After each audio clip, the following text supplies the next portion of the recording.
It was a crisp Monday morning when 14-year-old Jasmine Porter walked into the prestigious Oak Ridge Bank. Dressed in her school uniform, a simple blazer, skirt, and loafers, Jasmine felt both nervous and proud. Today, she would make her first solo bank deposit, handling the $5,000 scholarship check she had earned through her outstanding academic performance. The money was a testament to her hard work, but it also symbolized her independence. She was determined to handle this transaction on her own, without her parents' help. Jasmine approached the counter with the check, her heart racing as she clutched her folder of documents. Behind the teller, the manager, Victoria Hayes, a woman in her late 40s with impeccable fashion and an air of superiority, noticed Jasmine's arrival. Her gaze immediately sharpened. As Jasmine handed over the check, Victoria's professional smile faltered for just a moment. A $5,000 check? Victoria's voice rose slightly, enough for nearby customers to hear. For a student your age? Where did this come from? Jasmine felt the heat rise in her cheeks, but she quickly regained her composure. It's my academic scholarship, she explained calmly, her hands trembling slightly as she handed over the award letter and her school ID. I have all the documentation right here. The teller, a young man named Tom, took the check from her, his expression shifting from neutral to suspicious. He held it up to the light, inspecting it like a detective searching for a clue. After a few long seconds, he turned to Victoria, who had been watching the interaction with growing skepticism. Victoria walked over to the counter, not even glancing at Jasmine. We've had a lot of fraudulent checks recently, she muttered, her tone dripping with disdain. I'll need to verify everything. Jasmine's anxiety spiked. She had been expecting a simple deposit, but now she was being treated as though she were a criminal. She looked down at her bag, realizing in a rush of panic that her phone was still sitting in her locker at school. I need to call my mom, Jasmine said, her voice cracking slightly. She's expecting me home soon. I don't have a phone here. Victoria barely spared her a glance.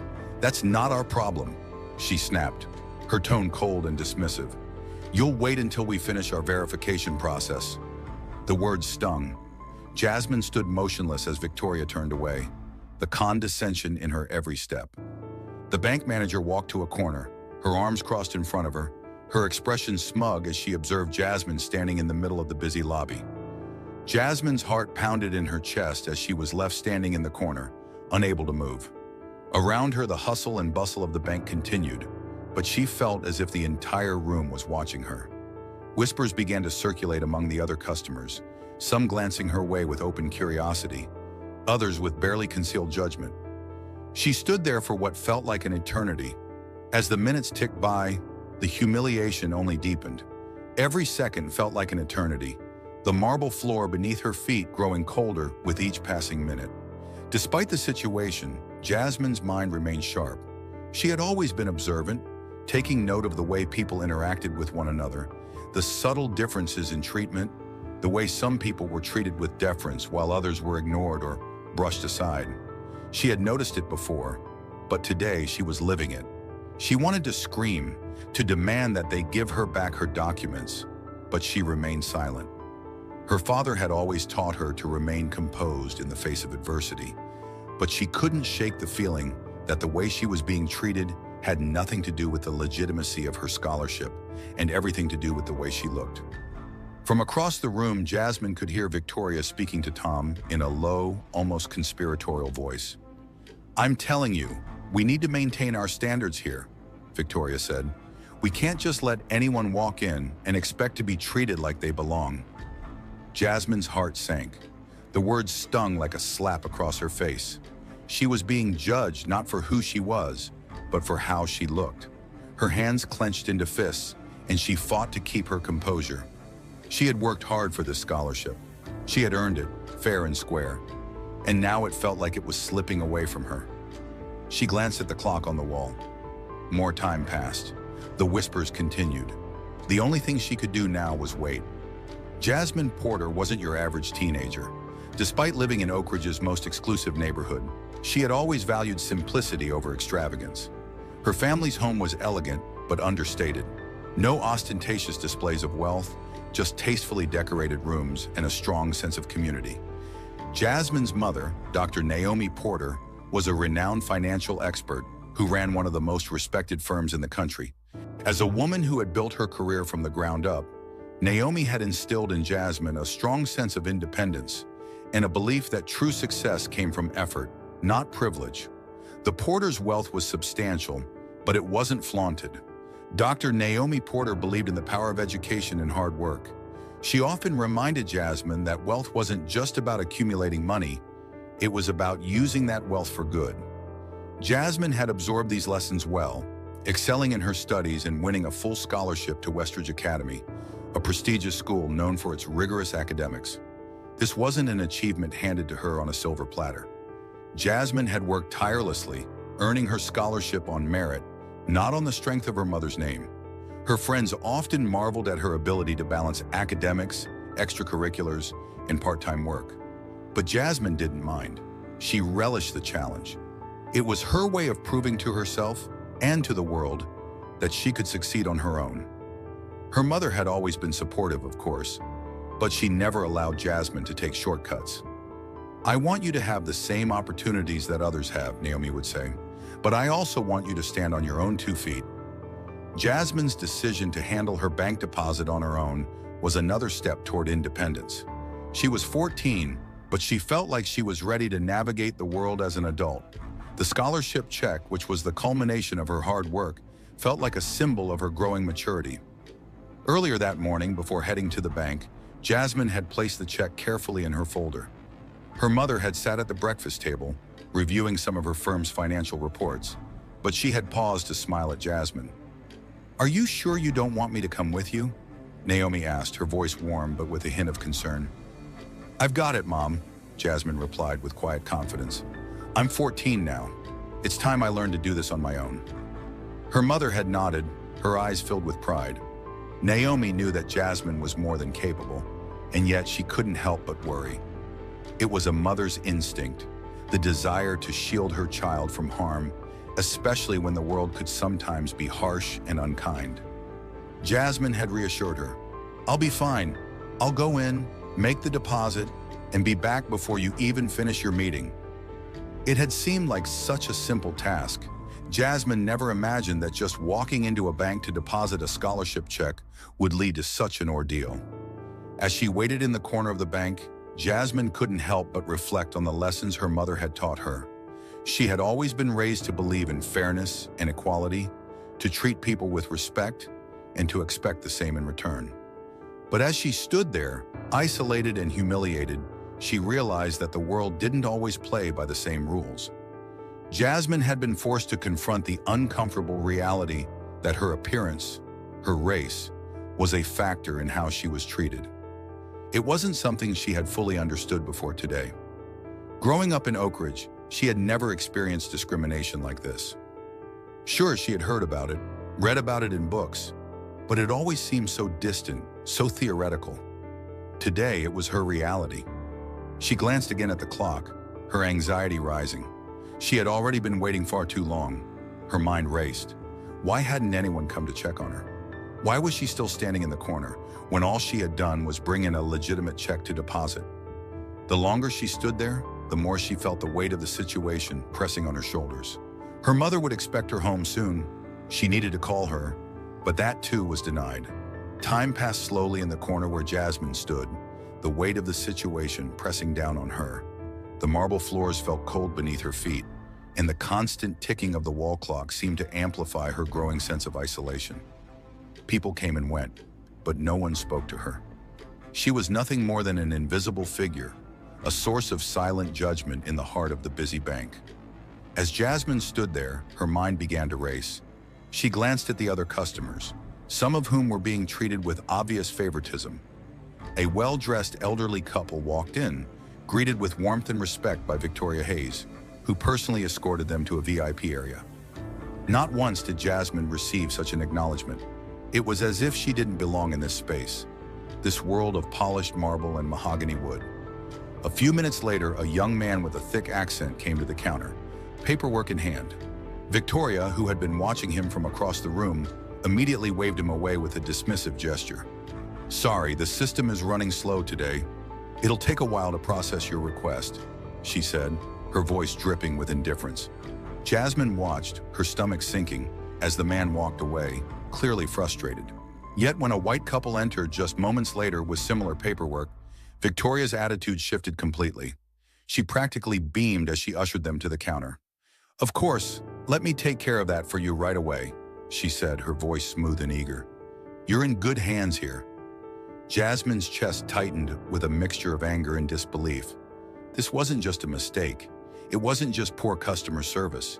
This was something more sinister, something deeply rooted in bias. She knew exactly what was happening. Victoria was picking and choosing who to treat with respect, and she had made it clear that Jasmine didn't belong. Her hands clenched at her sides as she forced herself to remain still, refusing to let her emotions spill over. She had seen this behavior before, subtle, insidious discrimination disguised as customer service, but never had she felt it so personally, so painfully. It was as if the entire bank had turned its back on her, simply because of the color of her skin. Victoria's voice cut through the air again, this time addressing the security guard standing near Jasmine. "Keep an eye on her," she instructed, her tone cool and authoritative. "Make sure she doesn't try to leave." Jasmine's heart pounded. She had to resist the urge to shout at the injustice of it all. Instead, she focused on her breathing, trying to stay calm, trying to block out the hurt that threatened to overwhelm her. She had been taught to handle difficult situations with grace, but today everything felt different. Today she was trapped in a system that didn't see her as a person, but as an inconvenience. Minutes stretched into hours. The only sound was the occasional rustle of paper, the distant murmur of polite conversation, and the sharp clicking of Victoria's heels on the marble floor. Jasmine couldn't escape the sensation that she was being watched, that everyone in the bank was observing her, judging her. The murmurs grew louder, more frequent. Jasmine could hear snippets of conversation, snide remarks, whispers of pity, and a few barely concealed chuckles. She felt small. She felt powerless. The worst part, she wasn't sure if anyone cared. No one had come to her defense. No one had stepped in to question why she was being treated this way. It was as though her suffering was invisible to them, just part of the background noise of a world that had learned to ignore injustice. Then, just as Jasmine's mind was beginning to unravel from the sheer weight of the situation, something caught her eye. Victoria was speaking to Tom, the teller, in hushed tones, her face tight with frustration. "Why is she still here?" Victoria asked, her voice barely above a whisper. "We need to get rid of her. Make sure she knows that she's not welcome." Jasmine's stomach dropped. She had heard enough. Victoria's words confirmed what she had feared all along. This wasn't just about a misplaced check or a minor mistake. It was about something much darker. It was about power, control, and the assumption that people like Jasmine didn't belong in spaces like this. She was an outsider, an inconvenience, a problem to be dealt with. As Victoria turned away, Jasmine couldn't stop herself from speaking up. "I'm not a problem," she said, her voice shaking but steady. "I'm here because I earned this scholarship. I'm here to deposit my check, just like everyone else." Victoria didn't even glance in her direction. Instead, she turned to the security guard, her voice low and commanding. "Take her to the back. Keep her there until we finish with the paperwork." The security guard, a large man with an intimidating presence, approached Jasmine without hesitation. His hand gripped her arm tightly, and he began marching her across the bank floor. Every eye in the room turned to watch, but no one intervened. Jasmine felt the blood rush to her face as she was forcibly escorted away from the teller counter, her heart racing with a mix of anger and humiliation. "Stand here," the guard ordered, positioning her in a corner near the back of the room, where she was visible to everyone but out of the way. He stepped back, his eyes scanning the room, making sure she stayed in place. Jasmine stood there, her arms crossed over her chest, her back straight, and her head held high. But inside, she was falling apart. As Jasmine stood in the corner, her body aching from hours of forced stillness, her thoughts began to spiral. The harsh reality of the situation weighed heavily on her. She had been humiliated, treated like an outcast in a place she had expected to be treated fairly. Every passing minute seemed to stretch on forever, and the longer she was forced to wait, the more she realized that something was deeply wrong. Jasmine's eyes flicked around the bank, searching for something, anything, that might offer a distraction from the overwhelming sense of injustice. Her gaze landed on the manager, Victoria Hayes, who had been circulating around the room, her heels clicking sharply against the marble floors. She was speaking to a well-dressed man, tall and imposing, who Jasmine didn't recognize at first. But something about his demeanor struck her as familiar. He was someone important, and judging by the way Victoria was speaking to him, he was someone she was eager to please. The man's name clicked in Jasmine's mind like a bell. Harrison Wells. The name had been mentioned by her mother before, in passing, when talking about business rivalries. Harrison Wells was the CEO of Meridian Banking Group, one of the largest competitors to the bank her mother had recently acquired. Jasmine's pulse quickened as she watched the exchange between Victoria and Wells. She wasn't close enough to hear their conversation clearly, but she could tell it was something serious. Victoria leaned in toward Wells, her voice lowering to a near whisper as she handed him a manila folder. Jasmine's heart raced as she observed the interaction. The folder was clearly marked with the word confidential, and though she couldn't make out the contents, it was obvious that whatever was inside was important. Jasmine's mind was reeling. She had seen her mother work for years, building the trust and reputation of the bank, and she knew that any breach of confidentiality could be catastrophic. This was no simple business meeting. This was something more, a betrayal in the making. She shifted slightly in her corner, straining to hear more, but her position was far from ideal. Still, she kept her eyes locked on the two figures. Wells nodded as he looked through the folder, his expression serious, even pleased. He said something to Victoria, his words too low to make out, but the smile that stretched across her face told Jasmine everything she needed to know. Victoria wasn't just helping Wells, she was actively working against her own company, her own employer. Jasmine's stomach churned. It was becoming clearer by the second. Victoria wasn't just mistreating her because of her race or her age. She was using her position at the bank to sabotage it. Jasmine had no idea what was in that folder, but she knew it wasn't good, and she knew it had something to do with her mother's company. She felt a sudden surge of determination. No longer just a passive observer, Jasmine understood that she had to act. She wasn't just here to deposit a check anymore. She had stumbled upon something much bigger, something that could affect her mother's life and career. She couldn't just stand idly by. Her eyes flicked down to the leather-bound notebook she always carried with her. She had taken notes throughout her time at the bank, jotting down the discriminatory treatment she had witnessed. But this was different. This was critical. She had to document everything she had seen, every detail, every whisper.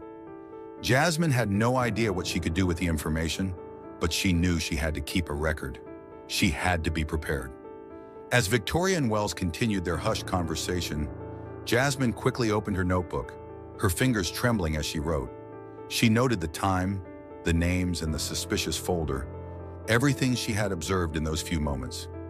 The conversation between the two ended abruptly when Wells stood to leave. Victoria shook his hand with a smile, her demeanor almost too eager. Jasmine's heart pounded as Wells walked past her toward the exit, his footsteps heavy with purpose. Once he was gone, Victoria returned to her usual position behind the counter, but her smile was gone. She was focused, her attention now entirely on Jasmine, who remained standing in the corner. Jasmine felt a shiver run down her spine. It was as if Victoria knew she had witnessed everything. Jasmine's thoughts raced. She had seen enough to know that something sinister was going on behind the scenes. But what could she do with this information? How could she prove what had happened? Her fingers tightened around the pen in her hand, determination setting in. She had been wronged, yes, but now she had a chance to make things right. Not just for herself, but for her mother, for her family, and for everyone else who had been unfairly treated by Victoria Hayes. Jasmine wouldn't let this go. Jasmine stood silently as the weight of the situation bore down on her. Hours of waiting, hours of humiliation had built to this moment. She had been wronged, treated as though she didn't belong, but now she had something far more valuable than her check or her documents. She had the truth, and it was time to make that truth known. As if summoned by her thoughts, the bank doors opened, and in walked her mother, Naomi Porter. Jasmine's heart skipped a beat. Naomi's presence was magnetic. She was calm, composed, and dressed impeccably, a stark contrast to the chaos that had unfolded in the bank.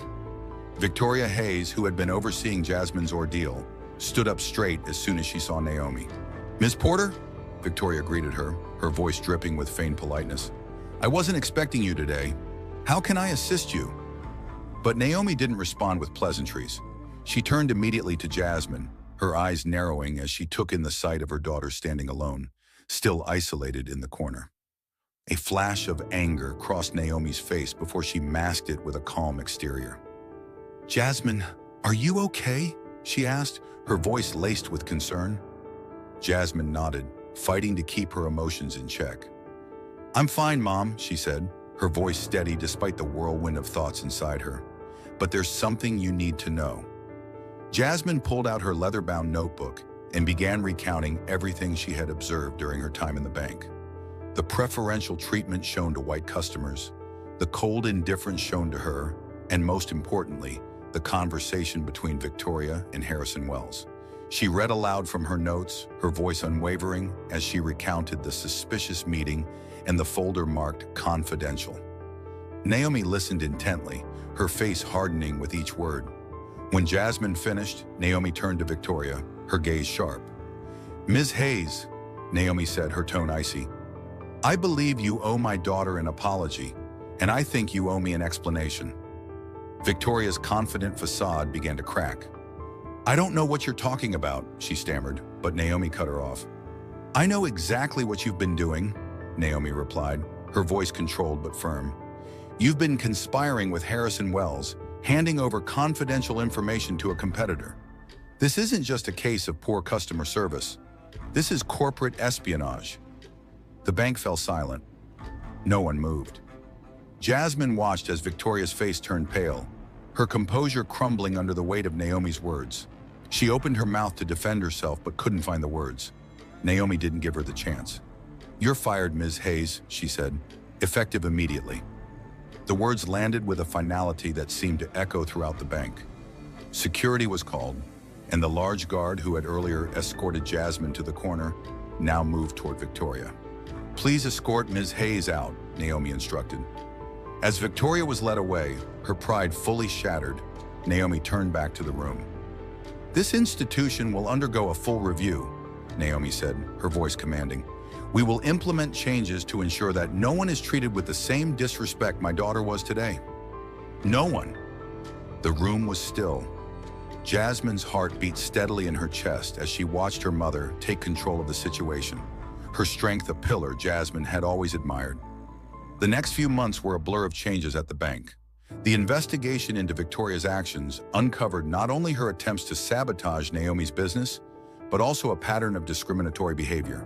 The bank's leadership was overhauled, and a new training program on equitable banking practices was put in place. As for Melody Pham, the young teller who had shown Jasmine kindness during her ordeal, she was promoted to a managerial role. Jasmine's experience became a turning point, not just for the bank, but for her as well. She was invited to speak at Westridge Academy, where she shared her story with other students. Jasmine used her voice to advocate for financial literacy and the importance of equality in all spaces. Standing before her peers, she smiled, knowing that her painful experience had shaped her into someone who could stand up for others. She had turned her moment of humiliation into a platform for change, and her mother's example had taught her that even in the face of injustice, it was possible to make a difference.